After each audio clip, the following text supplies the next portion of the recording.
Vous êtes à l'écoute de l'émission Vivre avec le VIH, la seule émission qui donne la parole aux séropositifs et à ceux qui les aiment. Vous êtes avec Mohamed, Christian et Anaïs W qui va maintenant nous parler de son livre L'espoir au corps. Donc c'est votre 3e livre, hein, c'est ça ? Oui, tout à fait. Voilà. Et vos 2 livres précédents, ils parlaient de quoi ?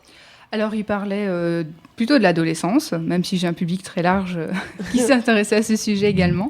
Donc, c'était plutôt des histoires d'adolescents, donc qui tournaient pour le premier roman Au-delà des tours, paru en 2015. C'était plutôt les conflits familiaux, la recherche d'identité de sa place au sein de la société, avec une jeune fille qui vivait dans l'univers de la cité. Et puis le 2e roman paru en 2016 qui s'appelle Déboli et Yavé, qui est le nom du personnage. C'est aussi sur l'adolescence avec plutôt un traumatisme familial où c'est un jeune homme qui se fait abandonner successivement par ses 2 parents. Donc aussi une forte recherche d'identité, de place, beaucoup de colère. Donc voilà. Donc à travers mes romans, je veux vraiment montrer qu'on trouve le courage de s'en sortir et de trouver l'équilibre et le bonheur. Ce que je fais également du coup à travers l'espoir au corps, sur des thématiques avec le deuil et le VIH. La première fois que vous avez entendu parler du VIH, c'était quand, comment, par qui ? Est-ce que vous vous en souvenez ? Pas du tout. Ah ouais ? Alors non, je m'en souviens pas du tout. Je me souviens je sais juste que c'est une maladie qui m'a intriguée pendant longtemps. Me demandez pas pourquoi. C'est toujours quelque chose je pense que j'en parle depuis au moins une dizaine d'années. Alors que je sais pas d'où ça sortait, mais c'était quelque chose d'assez mystérieux. Et je me posais beaucoup de questions à ce sujet sans vraiment mettre de vrais mots dessus. Et je pense que quand j'ai commencé à étudier la virologie à la fac en bio, et ben là, je me suis rendu compte que j'aimais les virus. Enfin, je trouvais ça vachement intéressant, la dynamique qu'ils ont pour des organismes qui ne sont pas vivants, d'être capables de s'adapter de cette manière. Et puis, finalement, en étudiant les virus, on étudie aussi le virus du VIH. Et je ne m'étais pas destinée à faire une carrière spécifiquement sur le VIH, mais quand j'ai eu l'opportunité de travailler sur cette maladie en 2015-2016, ça a été avec grand plaisir, même si ce n'est pas fini, même si pas fini ce projet de recherche. Et quelle image vous aviez des personnes qui vivaient avec ce virus avant de vous documenter davantage pour écrire ce livre ? Alors, c'est vrai que je suis très littéraire, j'ai fait beaucoup d'imaginaire, mais je me figurais pas vraiment, je me posais même pas encore cette question avant de publier L'espoir au corps. C'est-à-dire, l'histoire de Daniel qui est séropositif dans ce roman, je l'ai purement inventée, mais je me suis jamais demandé comment je me comporterais si je le rencontrais. Étonnamment, même s'il y a forcément une jeune femme qui le rencontre, etc. Mais c'est totalement détaché de ma propre perception. Et quand je suis venue, par exemple, pour cette émission, je me suis dit, je vais rencontrer des personnes séropositives. J'en ai peut-être rencontré avant, mais sans le savoir. Et je me suis demandé si ça me faisait quelque chose. Finalement, pas forcément. Il ne se passe rien de particulier. Il n'y a rien de spécial, tout va bien. Mais ouais, j'avais pas de perception des personnes séropositives. J'ai un petit peu de tristesse pour la vie qu'elles ont, les difficultés qu'elles rencontrent. J'éprouve de l'empathie. Mais comme pour les personnes séropositives, comme pour n'importe quelle personne atteinte d'une maladie difficile à supporter au quotidien et d'autant plus incurable. Et donc, mais du coup, comment vous est venue l'idée d'écrire un livre qui parle du VIH ? Donc justement, c'est un peu cette envie, cet intérêt que j'avais pour le VIH depuis longtemps, le fait de faire des études dessus. Et c'est vrai, j'ai bien conscience de cette un petit peu méconnaissance, de toutes ces réticences qu'on a par rapport aux séropositifs. Et une envie un petit peu d'informer, de prévenir, de sensibiliser. Donc c'est pour ça que j'ai écrit un roman aussi sur le VIH. Mais ça parle pas que de VIH, justement. Et le but, c'est de pouvoir transmettre ces informations au plus grand nombre. Donc voilà, c'est pas un simple documentaire en disant, on va parler de VIH ici, absolument que de ça. Et comme ça, les gens peuvent se dire, je vais découvrir une histoire. Donc une histoire entre un homme et une femme, une histoire d'amour éventuellement. Et potentiellement, à travers cette histoire, je vais découvrir des choses sur la séropositivité, sur ce que c'est que d'avoir le VIH, comment il se transmet, qu'est-ce que c'est que la vie avec les traitements et toutes les difficultés psychologiques liées à cette maladie, comme on en parlait avec le témoignage de Betty. Le fait que Daniel, séropositif aussi, ne croit plus du tout en l'amour. il pense pas du tout que c'est possible qu'une personne l'aime de manière inconditionnelle et s'offre à lui ou toutes ces choses-là. Et c'est ce qu'on découvre au fur et à mesure du roman aussi, cette évolution psychologique de retrouver l'espoir, de retrouver l'envie. Voilà. Enfin, ça t'éveille un peu de la question. Et mais comment vous avez fait pour écrire cette histoire alors que vous m'avez dit qu'avant vous n'aviez pas rencontré de personnes séropositives pour être au plus proche de la réalité? Comment vous avez fait pour écrire ce livre? Vous avez mis combien de temps d'ailleurs pour le faire? Alors je crois que, si je me trompe pas, je l'ai écrit on va dire en 6 mois. Et comment est-ce que je l'ai écrit alors que je ne connais pas de personnes séropositives? Je pense que c'est ce qui fait que je suis un auteur de romans réalistes, c'est que j'ai une très forte capacité en fait à m'imprégner de mes personnages, à me mettre à leur place, à m'imaginer ce qu'ils ressentiraient dans telle ou telle circonstance. Et donc c'est comme ça finalement que je me mets à la place à la fois de la jeune femme qu'ils rencontrent et à la fois du séropositif. J'ai pris très peu d'informations sur Internet en matière de vie de séropositif. Je ne suis pas allée lire des témoignages et des témoignages et des témoignages. C'est vraiment purement une expérience que j'ai vécue personnellement dans mon imaginaire. Et après, j'ai juste pris des informations... j'ai vérifié des informations concernant les traitements pour être sûr de ne pas dire de bêtises, la parentalité, toutes ces choses-là, bien sûr, auprès de SIDA Info Service. Mais voilà, psychologie du personnage, c'est purement de l'imaginaire et au plus proche de la réalité, de ce qui était ma réalité. Je me rends compte qu'elle n'est pas si loin de la réalité des séropositifs finalement et j'en suis très contente. Et pourquoi l'amour? Parce qu'on peut écrire des histoires sur le VIH qui parlent d'autres choses. Pourquoi l'amour? Alors, j'avais jamais écrit d'histoire d'amour. C'est pas un roman à proprement... Enfin, voilà, j'ai pas écrit un roman en me disant je vais écrire une histoire d'amour. Je pense que la séropositivité à travers la relation sociale et amoureuse, c'est extrêmement importante aussi. J'avais envie d'écrire sur 2 personnages, un homme et une femme, alors autant les faire se rencontrer et faire relever des défis. Donc, c'est plus... ça fait partie du décor, on va dire ça comme ça, la relation amoureuse. Je suis très contente qu'elle puisse mettre en avant des questions autour de la séropositivité aussi, comme la parentalité, comme je disais, puisque ça fait partie des questions qui sont soulevées dans le roman, les rapports sexuels et toutes ces choses-là. À travers les questions que se pose la jeune femme, le lecteur apprend aussi le raisonnement qu'il pourrait avoir en tant que séronégatif qui rencontre un séropositif. Et finalement, dans l'histoire que vous proposez, il n'est pas tellement question de l'annonce de la séropositivité, puisque cette annonce va lui échapper à Daniel, le personnage qui est séropositif.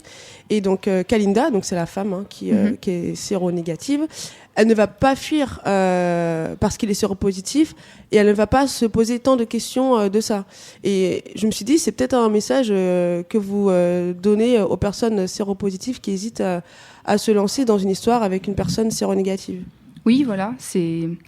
Comme disait Christian par rapport au message de Betty, il y a beaucoup de barrières psychologiques chez les séropositifs par rapport à tout ce qu'ils ont vécu, la stigmatisation, les quêtes amoureuses vaines et pas forcément faciles.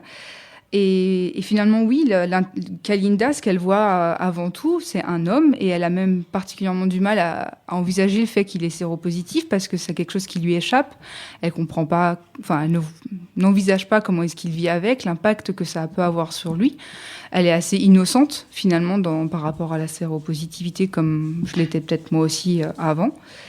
Et donc oui, c'est un message aussi pour les séropositifs, à la fois pour les séronégatifs qui ont peur du VIH et de la séropositivité, et aussi pour les séropositifs dans le sens où on ne les voit pas forcément que comme ça. Quand il lui dit est-ce que le fait que tu saches que je sois séropositif, ça a brisé le charme? Elle dit mais j'ai été sous le charme avant de savoir que tu étais séropositif. Donc voilà, et c'est aussi ça qui est important, ne serait-ce que pour le témoignage de Betty, puisqu'on en parlait tout à l'heure. C'est finalement, elle a certainement été amoureuse, peut-être avant de le savoir, et quand bien même ça dépasse cette séropositivité. L'amour est plus fort. Ça te plaît, Mohamed, hein? Ça te plaît. Tu vas le lire, hein, dans le micro par contre. Bien sûr, avec plaisir. Ça doit être une belle histoire. Ouais. Donc voilà, c'est d'une histoire d'amour sans... qui surmonte les préjugés. Et oui, et puis leur histoire de couple va connaître quelques turbulences, mais en fait, c'est pas du tout le VIH qui en est la cause. Et ça me fait penser à ce que je dis à certaines personnes qui veulent absolument se mettre en couple avec une femme ou un homme vivant avec le VIH et qui pensent que l'histoire va forcément marcher puisque tous les deux sont séropositifs. Mais il n'y a pas que le VIH dans la vie, et heureusement. Oui, voilà. C'est ça qui était intéressant aussi, c'est que Daniel pense que si Kalinda cache des choses, ment ou est un petit peu distante par rapport à sa propre histoire. Il pense que c'est parce qu'elle a peur du VIH, mais finalement Kalinda a son propre vécu, elle a des secrets qu'elle cache, qui n'a strictement rien à voir avec la séropositivité. Et voilà, c'est ce combat un petit peu des deux appréhensions qui se voit fait à travers ce roman, et c'est intéressant en effet. Mohamed et Christian, je ne sais pas si vous souhaitez intervenir, quelques commentaires, ou peut-être vous avez une question. Non, Christian, en tant que chercheur... là tu veux l'autre casquette. Oui. En tant que chercheur, mais est-ce que vous avez trouvé la provenance de ce fameux virus de VIH, et pourquoi sa mutation continue-t-elle au jour d'aujourd'hui? Alors, je vais être franche. Voilà, j'ai été chercheuse. J'ai fait des études sur le VIH à travers les connaissances biologiques que j'ai pu apprendre à la fac. J'ai fait quelques études sur le VIH pendant un début de thèse qui a duré 8 mois seulement. J'ai appris beaucoup d'informations biologiques, pas forcément sur cette réponse-là. J'ai pas forcément réponse à votre question. Et voilà. Moi, ce que j'étudiais, c'était la transmission du VIH dans le pénis, la réaction du système immunitaire.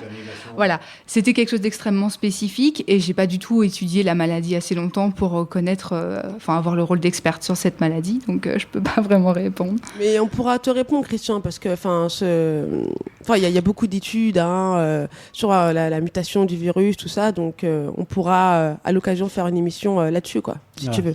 Désolée de pas pouvoir te répondre. Mohamed, commentaire? Ce qui est bien dans ces lignes, ce que je retiens, c'est que ça rebondit sur l'histoire de Betty, et que ça peut faire tourner que, comparativement à ce que les gens peuvent penser dans la majorité, je me rends compte que l'amour, il est toujours plus fort, et que on ne peut pas continuer à faire perdurer le mensonge. Et qu'une fois que l'amour est établi, je pense qu'il n'y a plus qu'à le cueillir, quoi.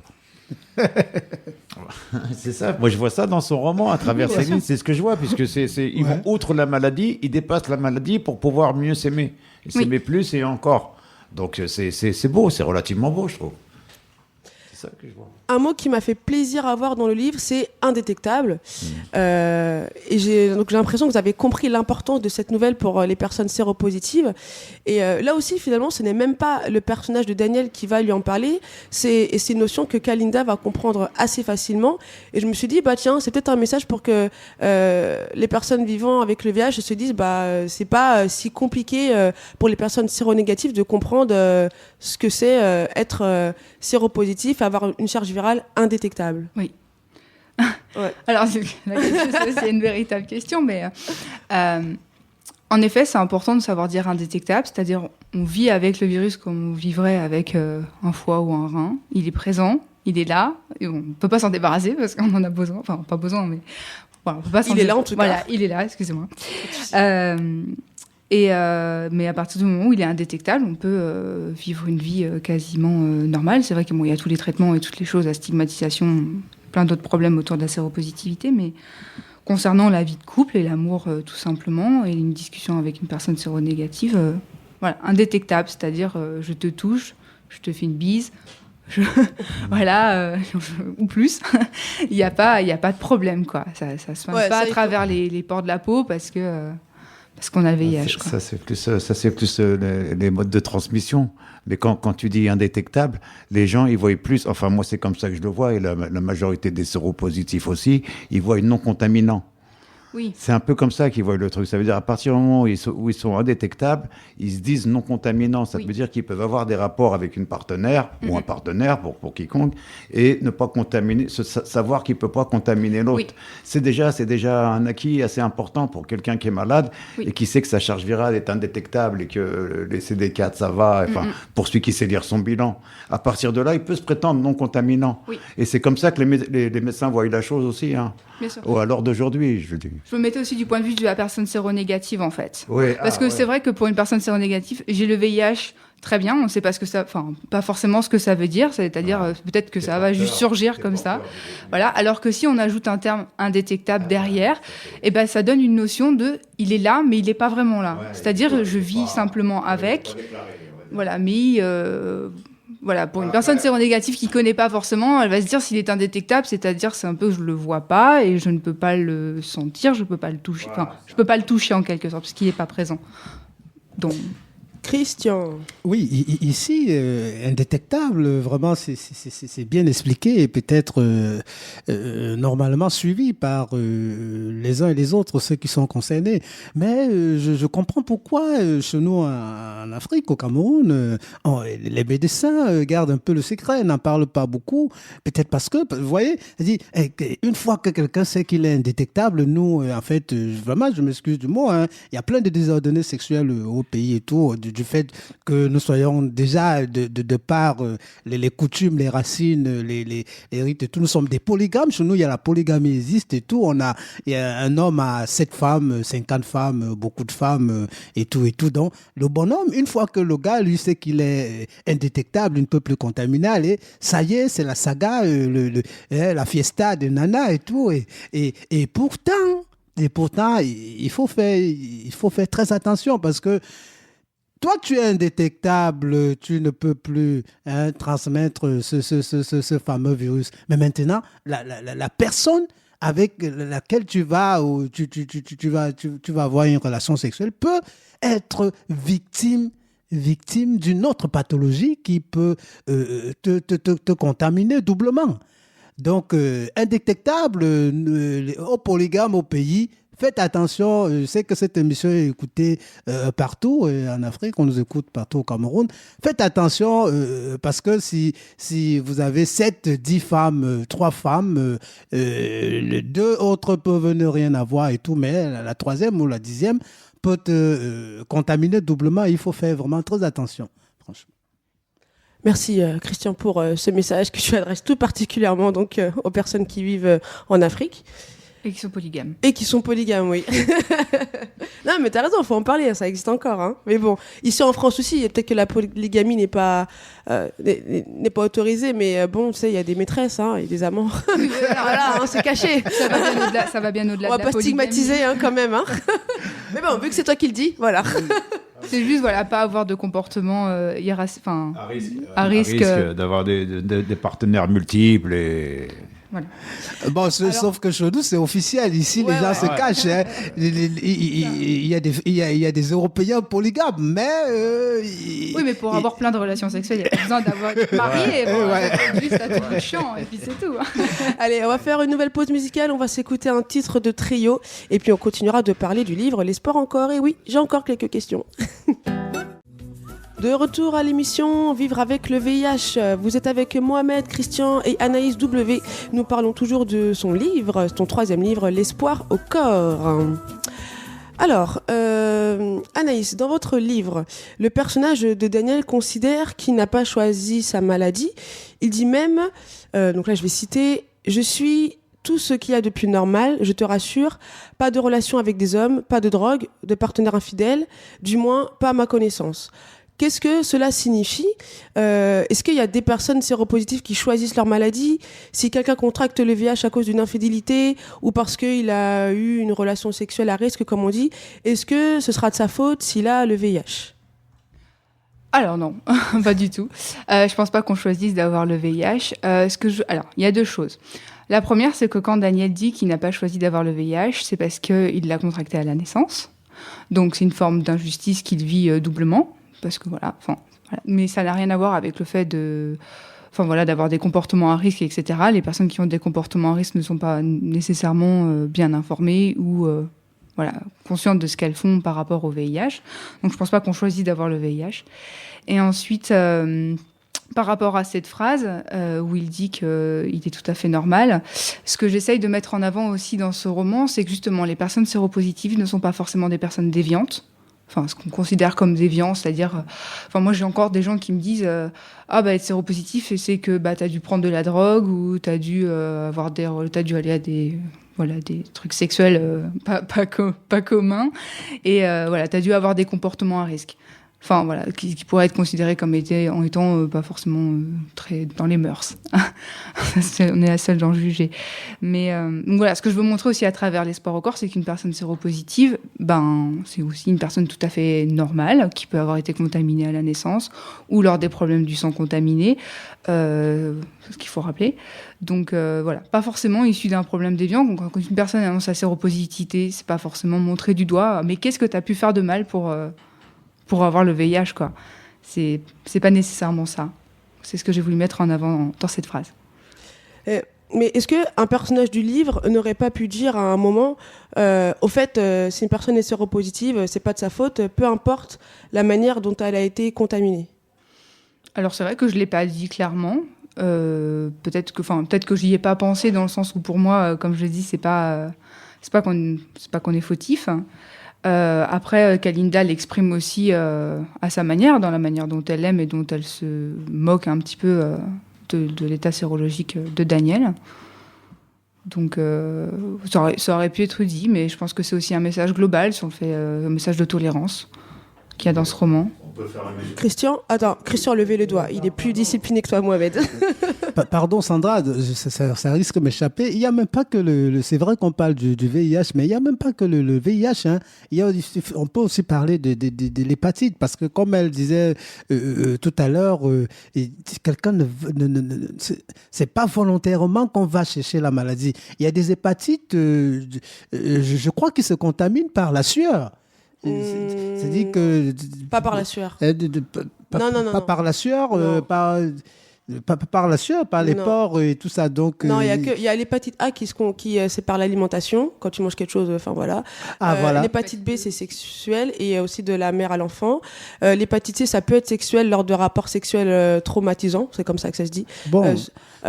Et aussi, c'est par le sang. Il y en a d'autres hépatites, mais je les connais pas là, sur le bout des doigts. Je connais les plus célèbres, on va dire, mais pas par la sueur. D'accord. Donc, vraiment, on ne va pas chercher la maladie, honnêtement.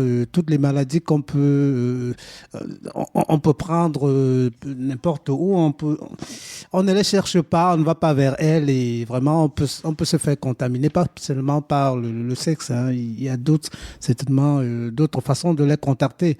Par les repas, comme tu sais, ça c'est vraiment, je viens d'entendre ça aussi, voilà. Non, mais c'est quand, tu sais, l'alimentation et, comment dire, c'est pas, les conditions de conservation, enfin, voilà, c'est des bactéries, quoi, voilà, c'est... Mais bon, on fera une émission à nouveau sur les hépatites, j'avais fait ça il y a quelques temps, on en reparlera, pour être bien au clair là-dessus. Voilà. Mais c'est vrai que, voilà, moi, quand j'ai lu la première phrase, quand Daniel considère que lui, comme il a été contaminé à la naissance, donc par sa maman, je me suis dit, ça peut faire comment dire, parce que je sais qu'il y a beaucoup de personnes séropositives qui le vivent mal, ça veut dire... je suis séropositif, mais c'est parce que voilà, j'ai eu un rapport sexuel et donc les gens, les personnes séronégatives vont dire c'est ta faute, t'avais qu'à faire attention, et puis peut-être qu'il y en a qui vont avoir, et je l'ai déjà entendu, plus de compassion pour quelqu'un qui va être contaminé par sa maman ou parce qu'à cause de l'affaire du sang contaminé, et je me suis dit c'est juste mon petit bémol. Faut faire un petit peu, faut être prudent en fait sur les mots parfois utilisés parce que ça peut faire mal en fait. Oui, et surtout aussi je sais que les personnes séropositives au final, parce que c'est difficile de savoir comment on a été contaminé en fait. Parfois c'est difficile, on sait pas. Et en fait au final c'est pas important quoi. On s'en fiche. Le plus important c'est que voilà maintenant j'ai ce virus en moi et je vais apprendre à vivre avec. Et c'est ce qui est important quoi, de penser au futur et au final savoir comment on a été contaminé. Je sais que c'est une question, c'est vrai qu'en général, une personne séronégative va peut-être poser la question, mais au fait, comment tu as eu le VIH? Et c'est des questions qui, parfois, sont assez... dérangent pas mal de personnes séropositives. J'ai déjà entendu ça, quoi, en tout cas. Mohamed, En général, c'est des questions délicates et puis Ouais. surtout à un certain à l'âge comme elle présente Anaïs, c'est un peu l'adolescence ou la préadolescence. Donc c'est un peu délicat et complexe de parler comme ça d'une maladie dont on découvre et qu'on connaît pas encore l'ampleur et de se lancer dans Là, ils sont pas ados dans le livre. Hein. Oui, Ils non, ont, mais c'est déjà un peu plus cadeau. Donc, s'ils découvrent comme ça leur maladie, c'est-à-dire au sens où lui, il l'apprend par l'âge, il l'apprend pas par, Ah oui, tu veux dire par son que lui, comportement. il a appris, Voilà, il l'apprend pas par son comportement, il l'apprend par l'âge. C'est avec l'âge qu'il apprend qu'il a le VIH. Ouais. Mais il sait pas, comme elle dit, il a pas été déviant, il a pas été ceci, cela. Donc, lui-même se pose la question comment cette maladie est pu venir. Après, voilà, c'est aussi le but de l'espoir au corps, Ouais. finalement, c'est cette... il y a une forte mésinformation. Voilà. Il y a les gens qui se contaminent, qui ne sont pas du tout déviants, qui ont juste un rapport sexuel une fois non protégé, ou des gens, j'ai entendu parler de séropositifs qui avaient juste une lassitude par rapport au préservatif et qui se sont dit, tant pis, il y a des traitements aujourd'hui, donc on va faire sans, et qui se retrouvent séropositifs, des gens qui s'aiment d'une nuit et, voilà, et qui ne font pas forcément attention. Donc voilà, après c'est sûr, le VIH on peut l'aborder de bien des manières et sous une tonne d'angles. J'ai fait un choix. mais ça ouvre le débat. Moi, ce que Non, j'ai bien apprécié, sûr. Non, c'est que bien ça sûr. ouvre la discussion. Quoi, Oui, le bien sûr, livre, je du suis coup. d'accord avec que- vous. Alors tout à fait, ça peut. Quand j'en parle autour de moi, ça peut valoir le coup que j'en parle un peu plus de cette manière-là aussi. Et si ce livre était proposé en lecture dans le cadre scolaire à des collégiens, des lycéens, qu'en pensez-vous? Oui, C'est intéressant, non? Oui, bien sûr. J'ai déjà mes premiers lecteurs qui ont participé soit au partenariat pour la sortie du livre, soit à la relecture, qui m'ont dit clairement que c'était intéressant d'avoir ce type de livre à portée de main pour des jeunes, pour les sensibiliser sur ce type de choses, en effet, à travers une histoire qui n'est pas un documentaire, donc qui change un peu l'approche. En effet, Ouais. j'y travaille. Et oui, parce que c'est vrai que oui, hein, les jeunes sont. Moi, je trouve, et on le trouve aussi la plupart au comité des familles. Finalement, les VIH aujourd'hui, maintenant, on en parle. Je dirais pas qu'on n'en parle pas, mais on en parle moins que dans les années, évidemment, 80, 90, où là, il n'y avait pas les traitements, tout ça.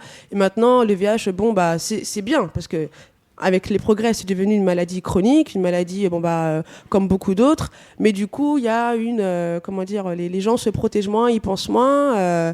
Il y en a qui pensent encore que, mais c'est bon, tu prends contraception, donc c'est bon. Enfin, il y a vraiment parfois des choses, on se dit, mais c'est juste pas possible, quoi. Et donc, je me suis dit, ce serait bien que. Je sais pas si vous avez déjà tapé à la porte de lycée vraiment pour proposer ce livre, mais qui soit en bibliothèque, ce serait vraiment intéressant. Ouais. Alors c'est vrai qu'il sort que le 23 septembre, donc Ouais. voilà.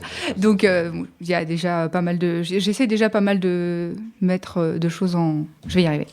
J'essaie déjà. Je mets pas mal de choses en place déjà pour que par exemple il soit disponible auprès des librairies, etc. C'est-à-dire que n'importe quel lecteur qui entend parler de ce livre puisse aller auprès de son libraire et commander le livre. Après, forcément, il y a mon site internet aussi. Et concernant les bibliothèques et lycées, ils sont parfois sous contrat avec certains organismes près desquels je me suis rapprochée. Parce qu'ils ne peuvent pas acheter le livre directement à moi, mais via ces organismes-là. Ah, d'accord. Donc, du coup, ça demande beaucoup de temps. Ah, ça oui, ça se demande, passe comme ça. voilà. Et puis, en tant qu'auteur indépendante, on n'a pas toutes les portes qui s'ouvrent aussi facilement que quand on arrive avec un éditeur. Mais bon, je baisse pas les bras et j'y travaille justement à diffuser ce message. Et je suis là aujourd'hui pour parler de ce roman et justement diffuser le message qu'il porte sur le VIH. On arrive à la fin de l'émission. Mohamed et Christian, pardon. Est-ce que vous avez des dernières remarques à... Ça fait beaucoup de plaisir, hein, tout comme on a reçu Bottoni l'autre Didier jour. Roth-Bottoni. Didier, voilà, donc et ça fait plaisir aussi, Anaïs, de savoir que vous vous intéressez aussi à cette pathologie et vraiment tout le temps que vous y mettiez, la compassion, la sincérité dans les écrits et tout. Donc, moi, je suis content de vous savoir ici avec nous aujourd'hui pour davantage élucider, n'est-ce pas, essayer d'aider, n'est-ce pas, les auditeurs, en fait, certaines personnes qui, toujours et toujours, on expliquera des tonnes et des tonnes de fois ici, mais il y a toujours des personnes qui sont toujours, qui sont dures à accepter de vivre avec les séropositifs, malheureusement. Oui, merci Christian. Mohamed, un dernier commentaire? Non, Si t'as rien à dire, pareil, tu moi, peux je suis dire, assez satisfait. Je suis content de ce qu'a fait Anaïs. Elle connaissait pas trop le problème très bien par le cœur du problème, mais quand même, malgré tout, sa petite formation de biologiste, elle a réussi autour du VIH à construire une petite histoire qui ressemblerait à toutes celles qu'on pourrait avoir aujourd'hui. Donc j'encourage tout le monde à la fois à lire ce livre et en même temps à marteler le message de prévention qu'il faut que le combat continue par rapport au VIH et aux d'autres maladies et aux pathologies que ça engendre, et qu'il faut que le message continue auprès des jeunes, des ados et des plus âgés aussi. Et une dernière question, du coup, vous avez déjà eu quelques critiques de la part de vos lecteurs, et qu'est-ce qu'ils vous disent? Ils aiment le livre? C'est quoi leur réaction? Ils sont contents d'apprendre des choses? Alors, je vais toucher du bois. Jusqu'à présent, sur mes romans en général et sur l'espoir au corps, j'ai eu de très bons retours, des lecteurs très heureux de leur lecture. J'ai des lecteurs qui m'ont dit qu'ils avaient appris des choses sur le VIH qu'ils ne savaient pas, qui sortaient un petit peu de la vie médiatique C'est bien, ça. de d'habitude. Donc ça leur avait ouvert l'esprit.